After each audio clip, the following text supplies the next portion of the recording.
Greetings, friends. Thanks for stopping by for a visit. If you enjoy the video, please subscribe. I've hunted these mountains for most of my life. Elk, mule deer, even bear when I was younger and thought I had something to prove. I'm 47 now, and I don't rattle easy. The backcountry's been my church since I was a kid. I know the sounds that belong out there.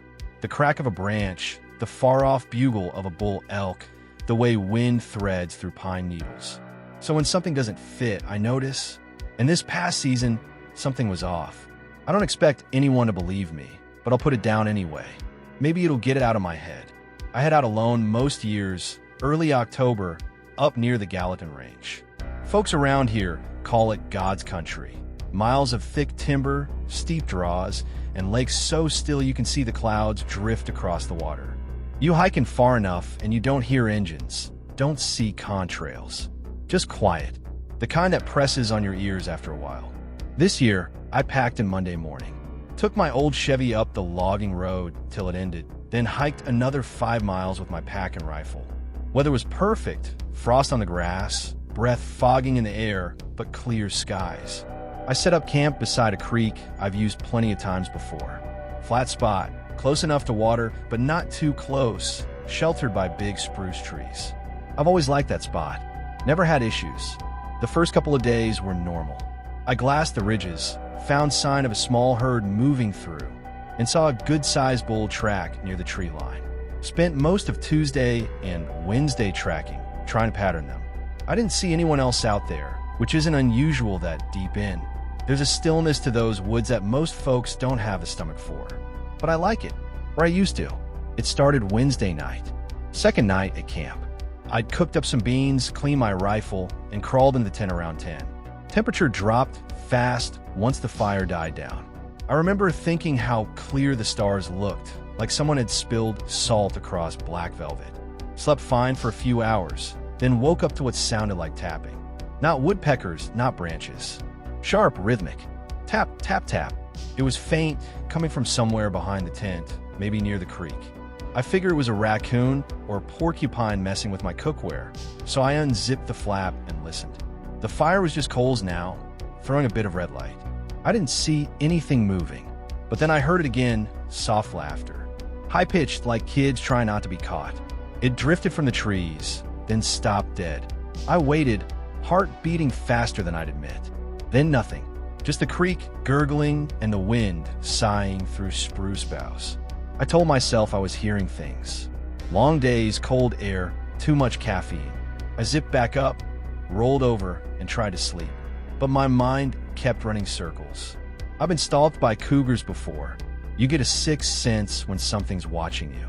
This felt the same, only different. Not danger exactly, but intent. Like whatever was out there wanted me to know it was. When I got up in the morning, the first thing I noticed was my coffee tin. I always leave it on the little stump by the fire pit. That morning, it was gone. Took me a minute to find it, about 10 yards away down by the creek. The lid was off, and inside was a handful of wet pebbles arranged in a perfect circle. Not spilled, not random. Placed. I stood there staring at it for longer than I cared to admit. There were small footprints in the mud, too. I crouched down to look closer, thinking maybe a kid had come through, though that made no sense this far in. The prints were odd. Bare, small, maybe the size of toddlers, but with toes that looked longer than normal. Almost clawed. I didn't tell anyone, of course. Who would I? Guys at the lodge would laugh me out the door. So I brushed it off, packed up my gear, and hiked north along the ridge to hunt new ground. But the whole day, I couldn't shake the feeling that something was pacing me. Every time I stopped, the forest went dead quiet. Birds silent, no chipmunks, no wind. Just the creak of trees. I started catching myself glancing over my shoulder every few minutes. You spend enough time out there, and you learn to trust your gut. Mine was screaming. That evening I came back to camp, made fire, and tried to get my head straight. Told myself maybe I'd sleep better with the flames going longer. So I fed it heavy and stayed up, sipping whiskey and staring into the dark. Nothing moved for hours. Just me and the pop of resin. Around midnight, I must have dozed off because the next thing I knew, the fire was dying and I heard it again. Tapping. but closer this time. Then the sound of something dragging lightly across my tent fabric like fingernails. I grabbed my flashlight and sat up fast, listening. Silence. Then a whisper. Could have been the wind. Could have been words. I couldn't tell. I burst out of the tent with the light and my rifle, heart thudding. Shined the beam around. Trees, rocks, nothing. But I swear, just for a second, I saw a shape duck behind the spruce line. Short, quick, no taller than my waist. When I swept the light that way again, it was gone. I didn't sleep after that. Just sat by the fire until sunrise, watching the dark. When light finally hit the valley, I found more of those prints around the tent. Dozens, circling, like a dance. My food stores were untouched, but my bootlaces were tied together, neat as a knot you'd use on a Christmas bough. That's when I started to realize whatever was out there wasn't just curious. It was playing. Now, I've heard old-timers talk about the little men. They say the Blackfeet and Salish tribes used to tell stories about small people that lived in the mountains, tricksters who could bless or curse you depending on how you treated the land. I'd always written that off as folklore, same as the Bigfoot stuffed city folks eat up. But that morning, with the frost shining on those small tracks, I remembered what an old trapper told me once. Said if you start hearing laughter in the trees, pack up and leave an offering. Don't wait around to see them. I didn't listen. Maybe that's on me. The rest of that day felt wrong. The woods were too quiet.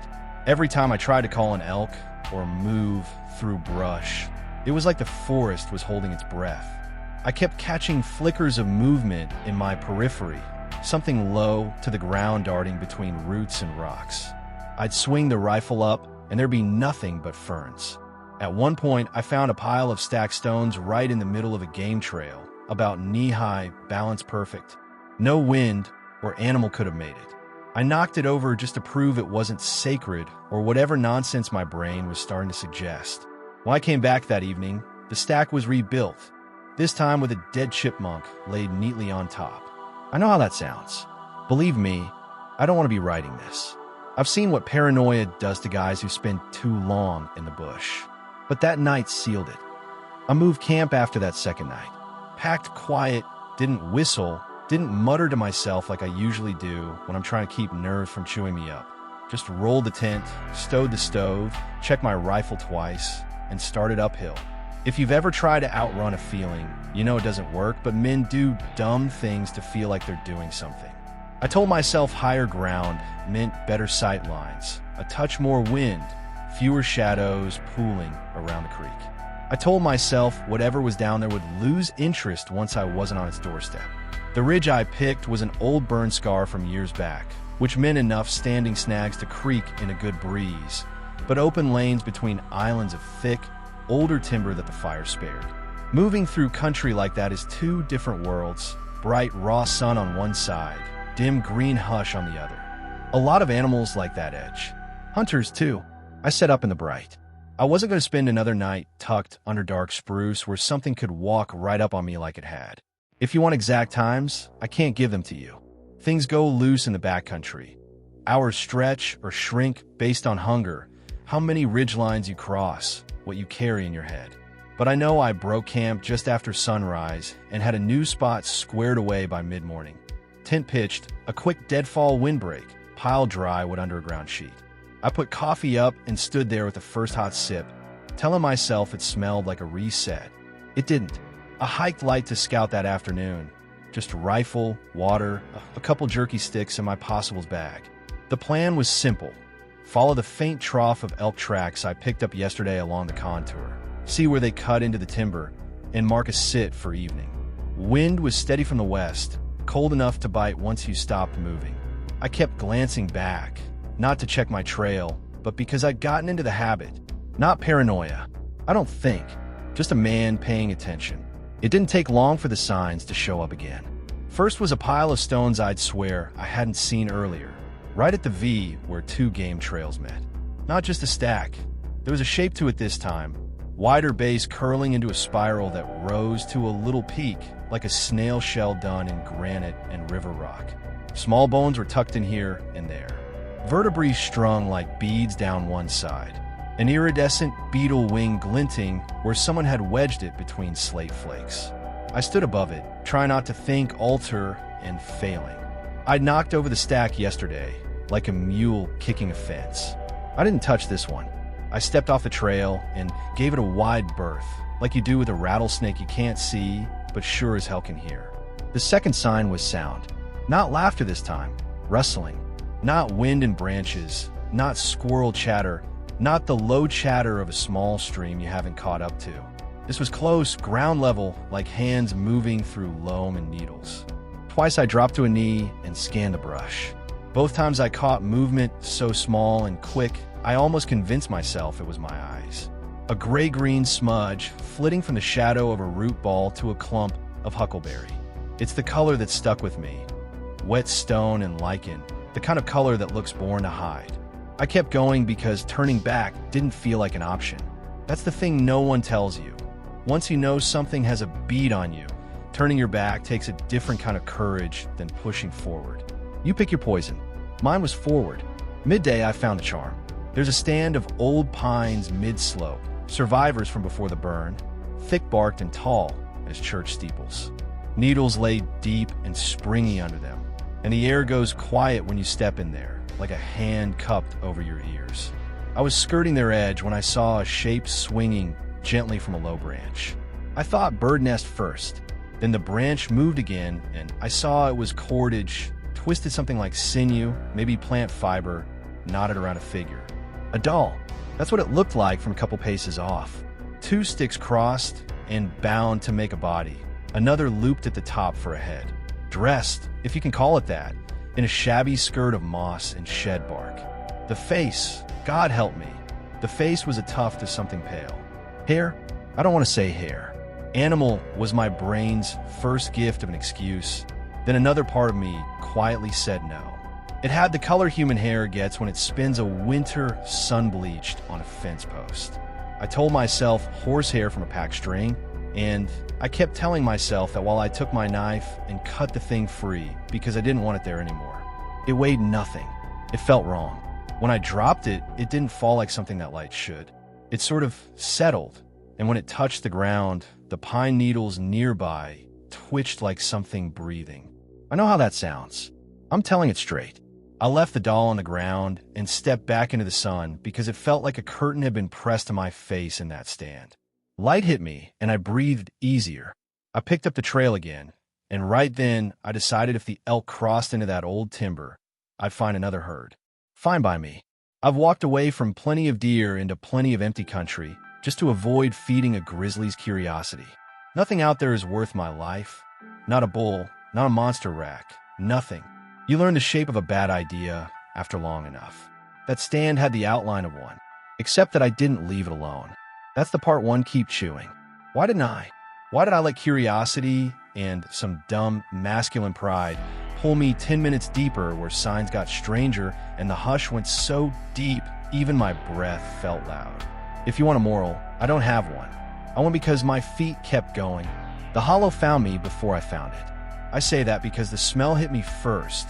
Damp with the way a log smells when you roll it, and the underside is slick with white fungus and little pill bug sprint. Under that, a metal tang like a bitten lip.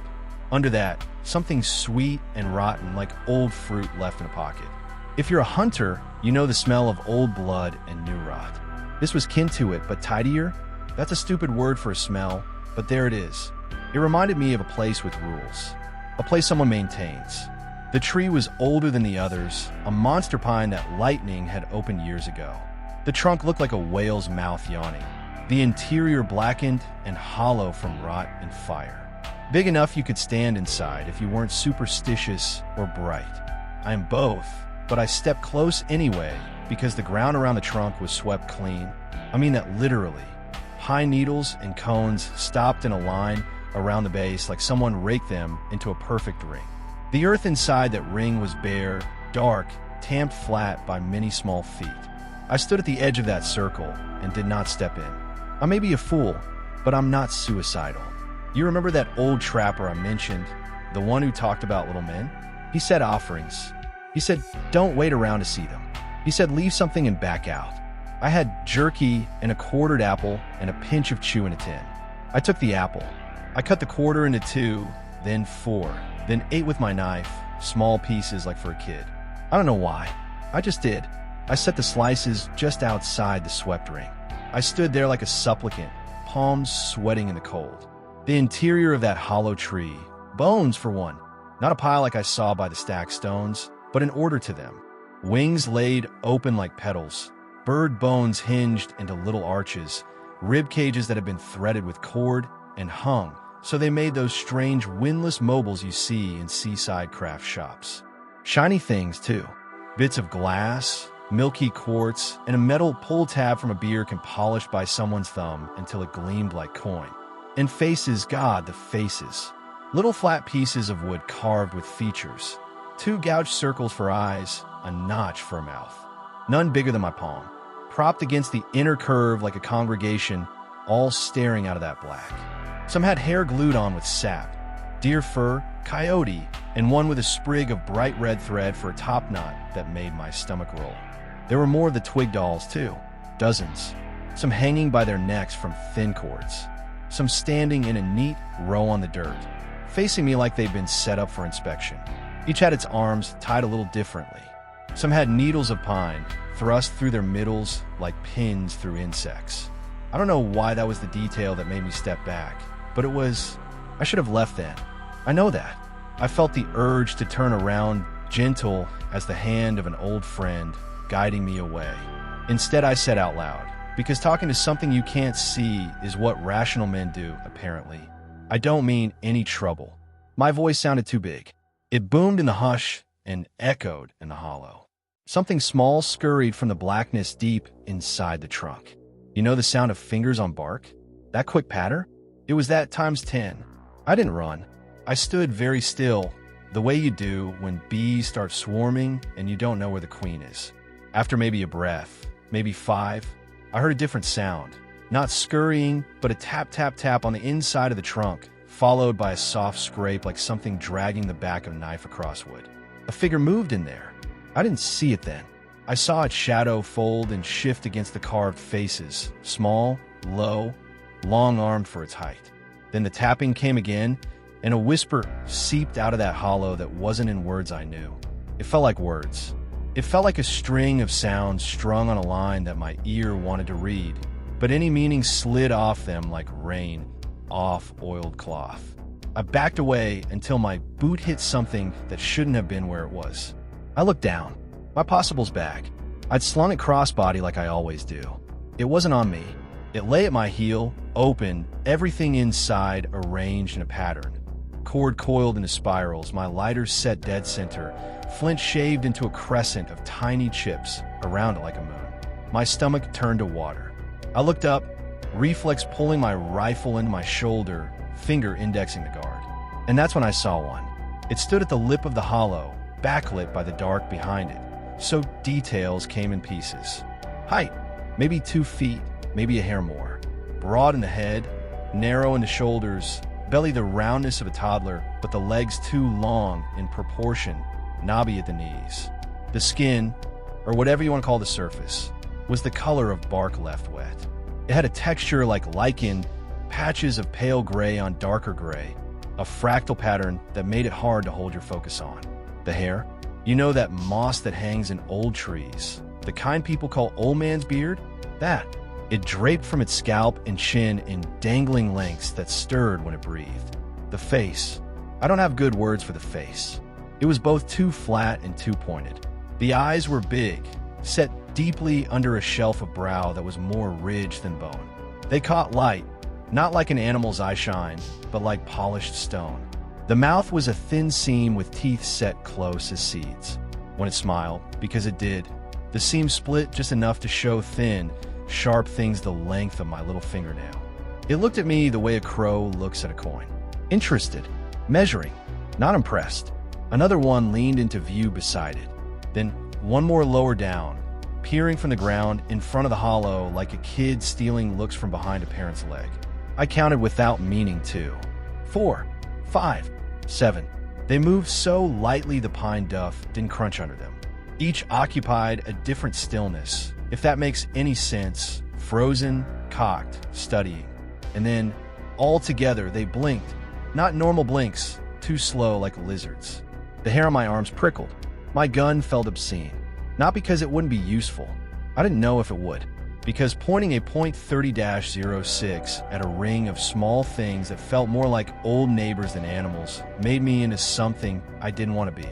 I kept the muzzle at a 45 toward the ground. "I'm leaving," I said. "I'm leaving, and I won't come back here." One of them cocked its head. Another blinked very slowly. The tallest, if you can call it that, lifted a hand. Fingers longer than mine proportionally. 3 or 4. I might have seen a thumb. The nails were black and looked like thorn tips. It tapped the hollow with those, and the soft scraping resumed behind it, deeper in the tree, from things I couldn't see. I backed up another step. I meant to keep going, to do what the trapper said, leave an offering and back out. My apple slices lay where I'd put them. 2 were gone. A third disappeared while I watched, not grabbed or lifted, but simply absent between one blink and the next, the way a magician vanishes a coin. The long-fingered one's head turned a fraction. I don't know if it was looking at me or past me. I felt my hand curl around the lighter, sitting neat in the spiral they'd made for my gear. Reflex. You see something of yours and you reach for it. When I closed my fingers, the smallest one, a thing no higher than my knee, hissed. It wasn't a cat hiss. It had a voice, a pitch, a mean little flute sound to it that made the inside of my ears itch. The others didn't move, but that one did, half step forward, head low, teeth showing like a small dog. I eased the lighter back down. "Okay," I said, stupid as it is to explain yourself to something that lives in a tree. "That's yours now." They didn't nod. They didn't smile. They just were. I can't explain that feeling enough. Have you ever watched an owl in daylight? How it embodies a tree until it chooses a new shape. That's how they were. Almost too present to be seen. I wanted out. I wanted out more than I've wanted anything in a long time, including the big boar I tracked for 2 weeks back in '09. That one had a clean line to it. This one had teeth. It pressed on me like the weight of a crowd stare. Backing out is harder than turning around. You count steps without looking and hope you don't catch your heel on deadfall and go down. I went slow. 3 steps. 5. 10. The ring of needles at the base of the trunk stayed unbroken in my vision, which was stupid because I was already outside it. I kept seeing it anyhow. I got to the first good-sized snag and decided that was enough courtesy. I turned to go. Something followed. Not quickly. Not like a predator. Like a chaperone. The sound of many small feet moving over needles and through brush without breaking a twig. The rustle of moss on bark. Once the soft chime of something metal knocking something glass. I didn't look. I held to the bright edge of the burn scar and walked the line where sunlight met old timber shadow. And they matched me inside that shade, and the feeling came that I wasn't being hunted. I was being harried, encouraged, herded. When I say I kept my cool, don't hear pride in it. It was a cold the way a fever chills you. My mind did the work, and my body moved. I cleared distance back to camp fast because that's what a man does when a long-fingered thing that smells like wet lichen keeps pace with him just out of sight. By the time my tent showed through the charred ray sticks, my legs shook so hard my knees clicked. I stepped into camp, and the following stopped like it hit a line. I felt it, the way you feel a word die on a tongue.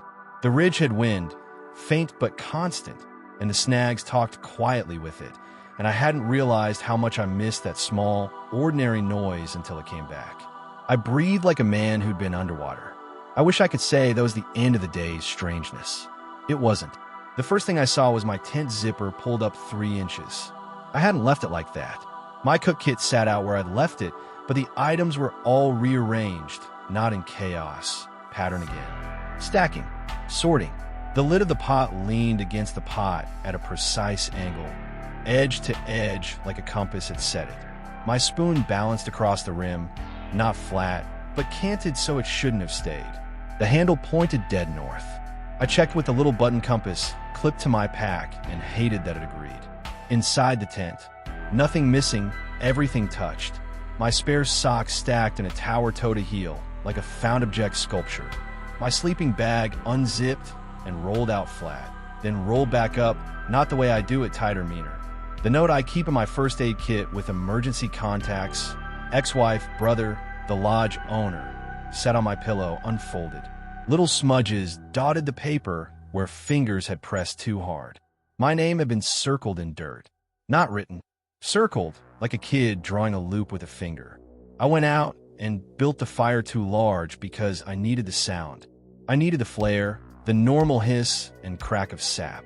I put on water I didn't need and made soup I didn't want, and I kept my rifle close. I admit I talked low and steady, like a man reading a bedtime story to a nervous dog. "I'm leaving," I said again. "Tomorrow. First light. You won't see me here again. I'll pack out clean. No trash, no sign. I'll leave something for you, something good." That felt important to say. Not apology, not bargain. Statement. Dusk came slow and long, as it does on a clear evening up high. The sky went to brass behind the snags, and then the brass burned down to ash, and still I sat, feeding the fire and measured handfuls like a man buying time in coins. I didn't hear laughter. I didn't hear tapping. I heard, once, a shape move along the edge where shadow thickened, and I smelled that wet stone, iron tang, and the back of my throat went dry. They didn't come into the light. I didn't go to them. That was our deal without words. Later, full dark, I should have slept. I didn't. I let the coals go to a deep red that cast just enough glow to draw a ring in the night. I sat with my back against my pack and my rifle across my lap. My eyelids did that heavy drop and snap open dance. When the wind freshened from the west, carrying a carry of frost, I roused enough to toss on another log. That's when I saw it. A little figure standing at the far edge of the light, hands at its sides, head canted. Taller than the smallest ones, shorter than the one that had lifted a hand by the hollow. It didn't step in. It let me see it see me. Then it crouched and placed something at the boundary of light and dark. A doll, like the others, but not. Not sticks this time. Small bones, jointed with sinew, strung in a lattice. A rib cage for a torso, scapulae for shoulders, wing bones for arms. The head was carved wood again, the same 2 eyes and notched mouth, but someone had inlaid a thin strip of metal around the eye holes. When my firelight hit it, the eyes looked lit. The little thing set its bone doll down, so it faced me. And then it backed away without turning, the way a good dog does when you tell it to leave a treat and it's trying to impress you with how obedient it can be. I should have been terrified. I was in a way, but something else laid over it for a moment, thin as a veil. It felt like respect. Not theirs for me, God no. Mine for them, for their order, for the way they had their rules and kept to them. If you think I'm romanticizing, you're wrong. If you think I'm making a pet of a snake, you're closer. Respect is just fear that learned manners. I left it there. I didn't touch the bone doll. Sometime in the long night, I must have slept because I woke to the last pop of a coal and a blue-tinged world that says dawn is coming to unmake monsters and make everything in a tree and ground and frost again. The doll was gone. In its place, a ring of small pebbles, again with the circles. This one open at the side that faced downhill like a doorway. It took me half an hour to decide what gift a man can leave to a thing like that. Food felt insulting. Kenny felt like I was either offering it a bribe or making a god out of an ant. In the end, I left my father's tobacco tin. Clean, polished, full of loose leaf I keep for camp. The lid had his initials scratched sloppy on it from time he'd try to make it nice and missed. He'd given it to me the first season I hunted alone. For company, he'd said, meaning the way smoke makes a campsite smell like someone else is there. The thought of putting that tin into their world made my chest ache. I did it anyway.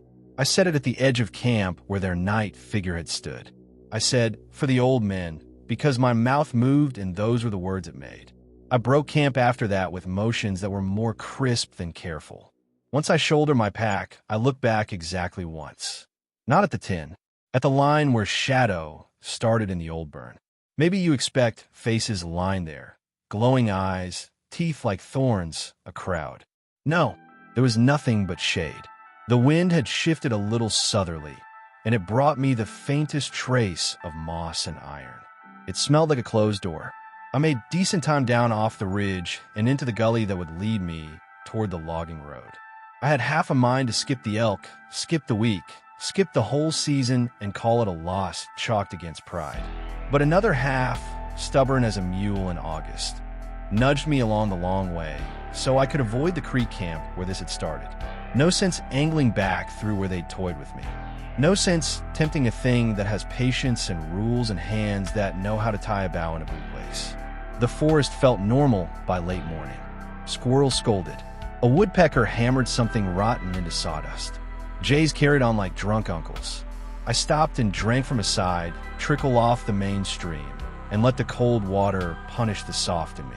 I told myself it was over and felt my shoulders drop the barest inch. It was a stupid thing to feel, because even in that noisy patch, I started finding their sign again. Not the heavy-handed stuff, the small, irritating pranks that say we can reach you. A single pebble flicked into the cup of my ear while I bent to retie a boot. My hat pulled down an inch further than I'd put it when I lifted it to wipe my brow. A coyote skull perched on a stump facing the exact spot where I took my piss. Little things. The kind that could be coincidence. The kind that aren't. By the time the sun started angling west, I was done pretending I could out-hike something that stepped between trees like water finds a crack. I picked a flat spot with a wide view and set a day camp to boil water and catch my breath. I'd go the rest of the way at first light. That was the new rule I made, the only one that felt like it matched the weight of the other rules pressing on me. Go when light is loud. I said to myself, because I needed a sentence a child could understand. Dusk is a liar. Dawn is a friend. Night is theirs. I didn't get another laugh that evening. No tapping. No whisper. I got something worse. Nothing. An emptiness so thorough it made sound itself feel like a noise I was making up. Silence like pressure. I felt that pressure under snow when the world decides to hush, so it can hear something coming. It's the same hush before a shot breaks, 100-yard stillness. It's a hush made by breath held in many small lungs. When full dark finally dropped, I let the fire die and lay in the tent with my boots on. The zipper sat closed, and I checked it every 10 breaths because trust is for daylight. I let sleep pick at the edges of me, but not take anything important. In that thin space where thought loosens but doesn't go, I heard the soft slide of something across nylon. Not a finger this time, a whole hand, then another. Then, this is the part my brother would say is a dream. The lightest press of face at the tent wall, pushing the fabric in just enough to make the shadow of an eye bulge into my world. I didn't move. They didn't poke. The pressure eased, recoded itself into the noise of the wind. When dawn came, nothing in camp was stolen. Nothing rearranged. Except in the ash of the fire pit, someone had dragged a stick in a line and then drawn little legs on one side of the line and none on the other, like tracks before and tracks after. The line pointed downhill. I took the hint. I packed in a hurry that didn't look like panic only because I've had years to practice moving fast without waste. Before I left, I looked for the tobacco tin. It wasn't where I left it. Of course it wasn't. In its place was a little curl of red thread and the metal pull tab from the tree hollow. I slipped the pull tab into my pocket. I shouldn't have. I know. Some magpie part of me wanted proof I hadn't lost my mind. Halfway out, whistle of a hawk overhead made me look up. When I looked down again, the trail ahead wore a necklace of small footprints, as if a classroom of kids had run across it laughing. When I put my boot beside the closest print for scale, my toe covered it and a little more. The toes had that long look again. The heel wasn't human. It narrowed to a point. I didn't take another picture in my head. I didn't take a picture at all. I walked, and the woods watched like they had all week, and when I finally broke into the last meadow before the road, the wind hit me so clean and empty I could taste the lack of them. Behind me, shade. Ahead, my truck, the color of rust and mercy. I didn't think it was over. You know that now. I think I knew it then, too. I lied about it long enough to get the engine to turn over and the road under me. The ridge in the rear view looked ordinary. The way a house looks ordinary after the fight is over and the dishes are stacked nice to dry. But I'd left something out there. More than a tin and an apple. And they'd left something in me. More than the stink of moss. The feeling of being weighed and measured and for now allowed. I slept in my own bed that night. Home in town, back where the lights from the mill paint the undersides of clouds and the neighbor's dog barks at nothing important. I set my boots by the door and poured a whiskey and sat with the glass in both hands like it was a prayer. I told myself I'd go back for the elk in a week. A man can talk himself into anything if he makes the promise for later. I turned my pockets inside out on the kitchen table, and the pull tab clinked there like a coin in a church plate. I don't know why I'm telling it like this, step by step. Maybe because that's how I have it, step by step, the way a night watch goes. Circle the warehouse, jiggle the locks, mark the time. I marked this next because it proved the ridge hadn't kept them. At 2 in the morning, familiar hour by then, I woke in my house to the sound of tapping. Not in the yard, not at the window, from the kitchen. Tap, tap, tap. The sound of metal under a small nail. I got up because a man has to. Rifle stays in the safe in town. So it was just me and the kind of anger that fools were to keep from shaking. The kitchen light was off. The hall light threw a puddle that didn't reach far enough. The tapping stopped when my feet hit tile.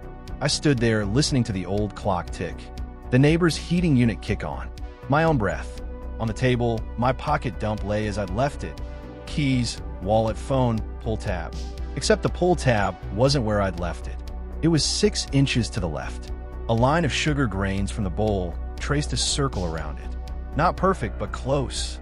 Careful. Something laughed in the walls. It sounded like wind in a dry pine. I don't hunt that ridge anymore. I didn't know that then. I know it now.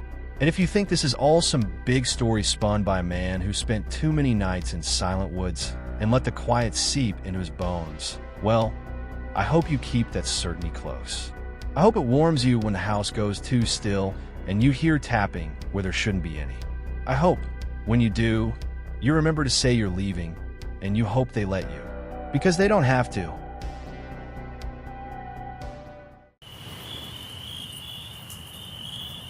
Thanks for watching. If you want to hear more stories like these, please like and subscribe.